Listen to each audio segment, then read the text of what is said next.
Hi everyone. I thought today I would come on and talk about theta healing.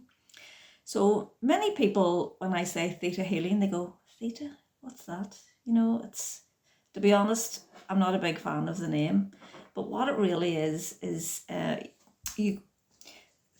is a brainwave state. There's alpha, delta, beta. There's another one which I always forget the name of. But anyway, the theta state is really the God wave. So we can go into the theta state when we are, in between waking up and going to sleep, that little quasi state. That's it, when everything feels really, really good.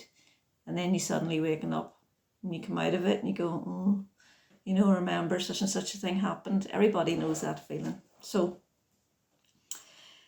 when I'm working with someone for a theta healing session, what happens is we sit face to face, we sit and hold their hand, connect with the person, and go through a very short meditation. It literally only takes about 2 seconds for me to go up into theta.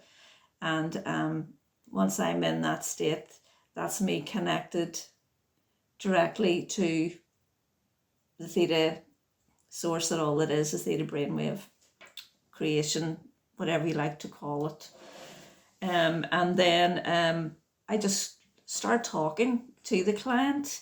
Say, for instance, someone comes in and they're feeling a lot of anxiety, and they just don't know where it's coming from, and they just can't help it. They're just getting anxious. This is just an example. So what I do is I'll sit and I'll talk to the person, and they will say trigger things that I will pick up on, and I'll ask them, why do you feel like that? When do you feel like that? How does that make you feel? How, what, when.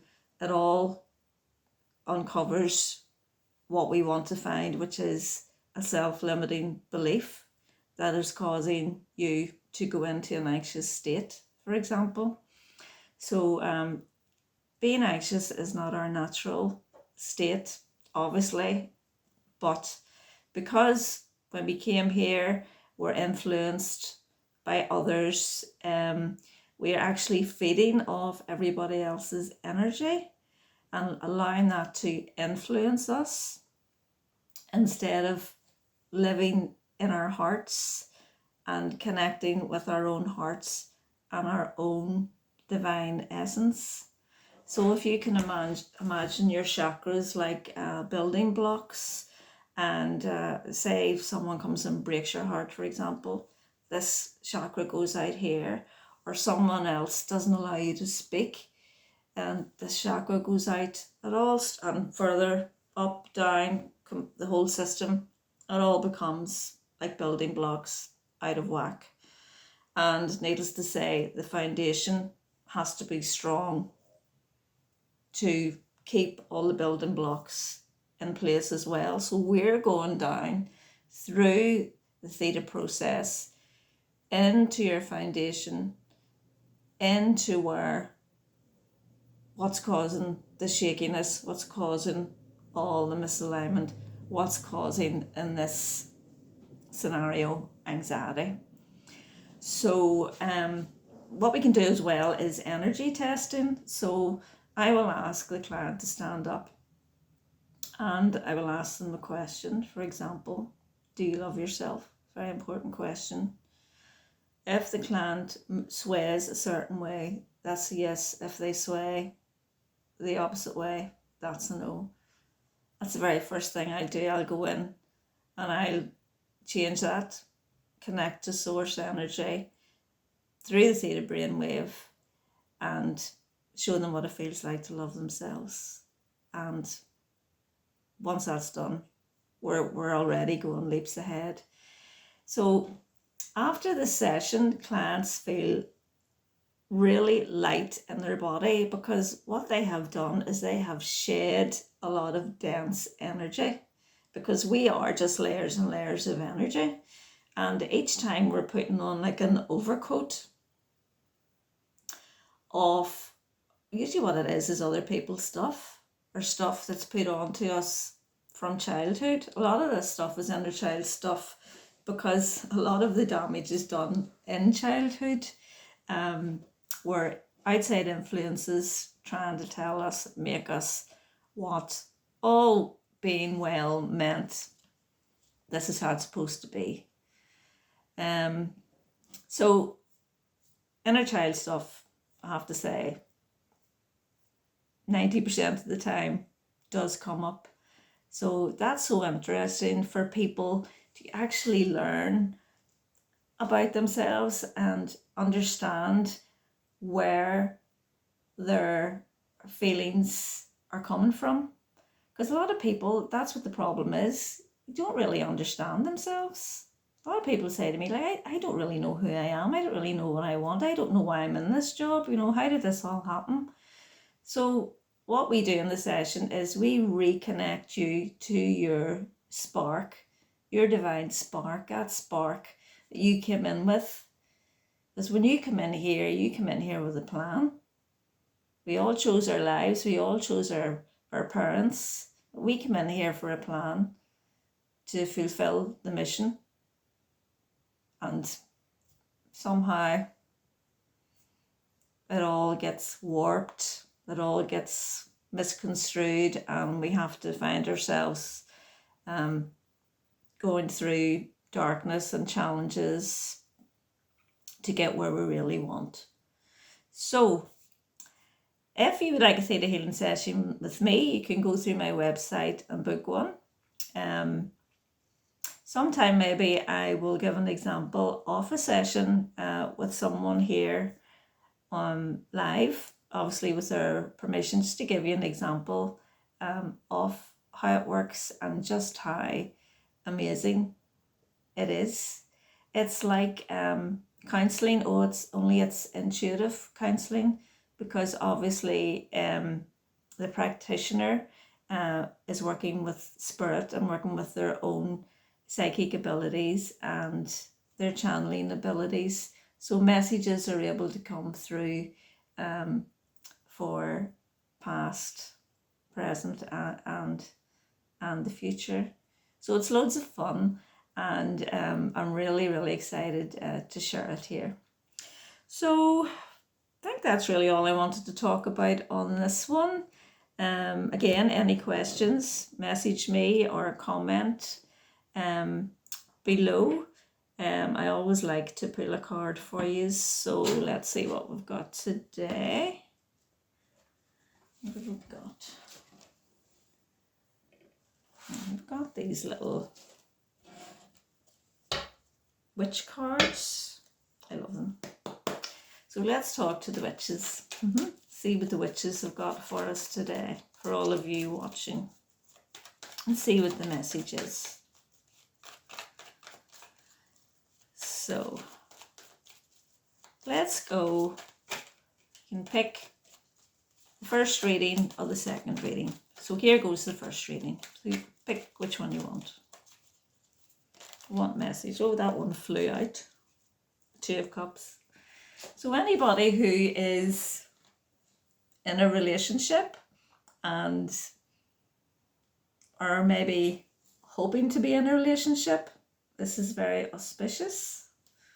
The card says it all. So this is a happy, healthy, loving, balanced relationship. Two of Cups. I'm just going to clarify it and see if I can get a wee bit more information on it. See where we can go with it. For those of you who picked pile one. Oh my goodness. Ace of Cups. A brand new beginning in love. Who's getting this message? Let's go clarify that. Ace of Cups. So why are you showing us the Two of Cups and the Ace of Cups? Need some hopeful romantics watching. Oh, here we go. The Ten of Swords. So this is, see the Ten of Swords here? He's got all those swords on his back. So he's come to a really difficult ending. So the Ten of Swords, some people will say, that's the worst card in the deck. But I don't really see it as the worst card in the deck. I see it as, I can't get any worse than the Ten of Swords. And when the Ten of Swords appears, it means you're at a turning point where you can actually go and change your life. So this reading is for anybody who has perhaps just come out of a relationship. He's feeling very sad and downtrodden and perhaps thinking, I'm never going to open my heart again up to anybody. But because it's clarified by the Ace of Cups and a brand new beginning in love, this is telling you the universe has got something even better for you. So that is a wonderful message for those of you hopeless romantics. Justice is the bottom card. So if you ever broke your heart, the Justice card has come out for you. Thank you. You've done me a favour. And of course, this can work for, anything in your life. Say it's a work, a partnership in work, and you're at a turning point. Maybe you didn't get a job or something like that. So that the Ten of Swords can work for that as well. There's a brand new beginning for you, something that you're going to love, perhaps your dream job. And the Two of Cups can be the partnership with the company that you'd be working for. So whatever resonates with you. So we'll just do the second pile now, for those of you who picked pile 2. Let's see what comes out. Oh, we've got the Chariot. So the Chariot is two opposing forces working together. You can see it says which way. So the Chariot is a sign of things moving in the right direction. You've got options to do it and things are moving really, really quickly. Because when you're in the Chariot, you can't go any faster because the Chariot is the thing that's gaining speed all the time. Okay, so you're figuring out where it is you want to go, but you're going at great speed, okay, with that Chariot. Will I go this way? Will I go that way? But I know I'm going. I'm definitely going. There's no way I'm not going. That's what the Chariot is, okay? Let's clarify it for you. That one wanted to come out. I like the cards to fly out. Oh, 2. Oh, so there we go.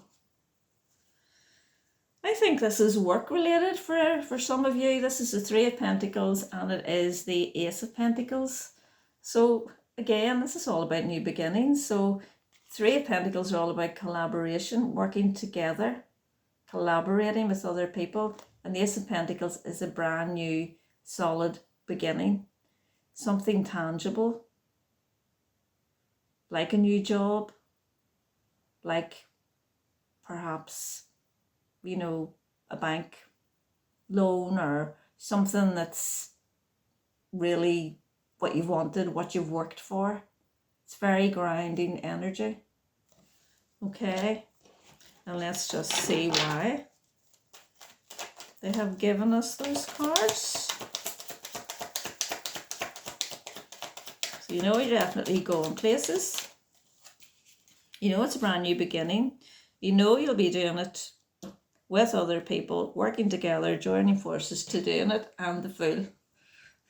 So this is a leap of faith for those of you who perhaps have closed off a cycle and you're taking that chance on yourself. And you're going, hey, come on, we're doing this.